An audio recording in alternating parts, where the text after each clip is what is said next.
The Wall Builder.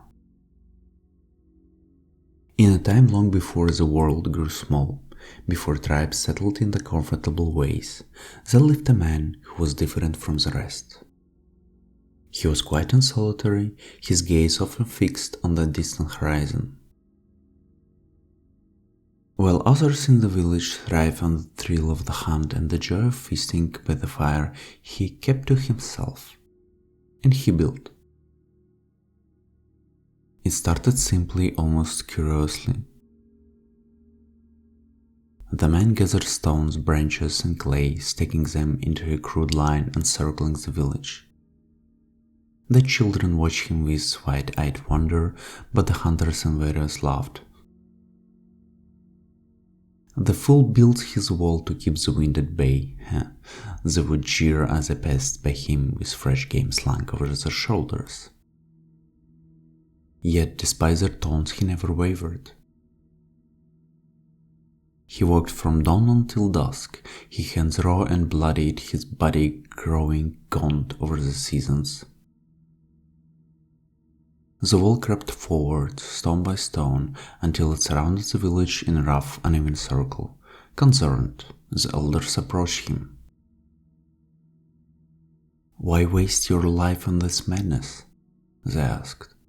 "The land provides, the beasts fear us, and the spirits are pleased. There is no need for a wall." The man would only shake his head, eyes distant as if listening to something beyond their understanding. "There are things that come," he would mutter, "things that walk into the darkness between the stars." The elders dismissed him as mad, and over the years he became a source of ridicule. He grew old, his back bent from lifting stones, his hands twisted with age. Yet, even as his body failed him, he did not stop. His toil continued until one autumn evening when the cold winds began to blow, and he collapsed beside his wall. The villagers found him lying there, his breath a shallow rattle in his chest. The laughter that once followed him fell silent. As he lay dying, he whispered his final words. "Don't let it come. The stars are on." And then he was gone. There was no ceremony to mark his passing. His body was buried in a shallow grave beyond the wall he had devoted his life to building.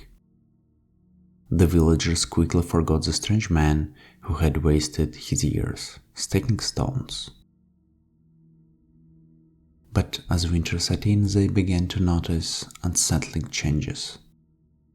The animals that once roamed freely seemed to vanish. The deer, the boar, even the birds were gone, leaving behind only a natural silence. The hunters returned empty-handed, their eyes hollow with confusion and fear. Then came the dreams. People awoke in the dead of night, drenched in sweat, their eyes wide with terror. They spoke of shadows slithering through the forest, of whispers that seemed to rise beneath the earth, of eyes cold and unblinking that watched from the darkness. The elders gathered in concern, but there was nothing they could do to stop it. One night, under a blood-red moon, a scream tore through the air. The villagers rushed to find a young mother clutching her child, her face twisted with fear. She spoke of a shadow that slipped through the cracks of her hut, of a cold, clammy hand that tried to drag her son into the darkness. But there was no sign of the intruder, only a lingering stench of rot. In the following days, villagers began to disappear. Hunters who ventured too far into the woods never returned. Those sent to search for them found only claw marks on the soil and strange pools of thick, black liquid that burned the skin. The once proud hunters grew afraid, clutching their spears with trembling hands, gathering close to their fires. Desperation drove them to the wall the man had built. Once a symbol of madness, it became a fragile barrier against the unseen terror.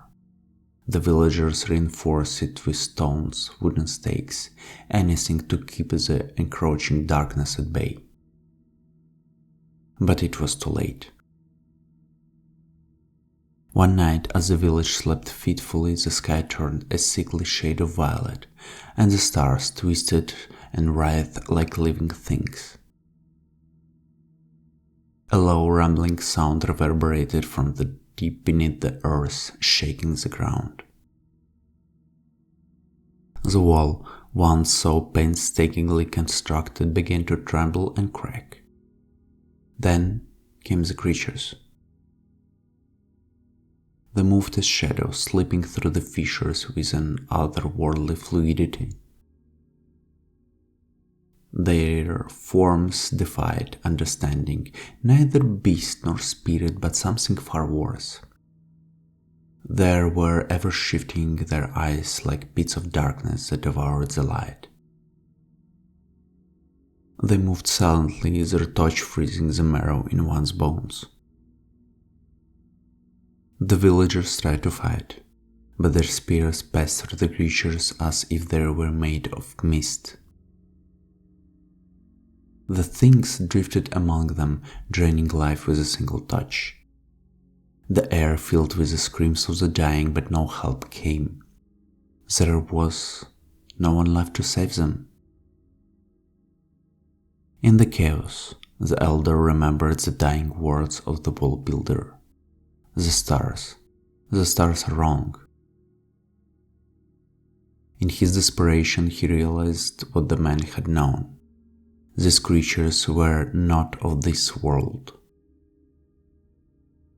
They came from the void beyond the stars, from places where light could not reach. In a final, desperate act, the last survivors gathered to light a great fire, hoping that the flames might drive the creatures back. But as the fire roared, the darkness pressed in. The creatures hesitated only for a moment before surging forward. The fire flickered and died, swallowed by the shadows. The village was lost. In the end, no one was left to remember the man who built the wall. His hut stood in ruins, the people vanished, and the creatures moved on, leaving only silence and decay behind. The wall, once so diligently constructed, crumbled to dust, its stones scattered by the wind. Beneath the ground where the wall builder lay buried, the earth trembled softly. His spirit, knowing the doom he had tried to prevent, found no rest. The wall had not been enough. And somewhere beyond the veil of the world, the stars continued to shift and whisper their secrets, secrets that the wall builder had understood too late. For the stars were wrong, and the darkness was only just beginning.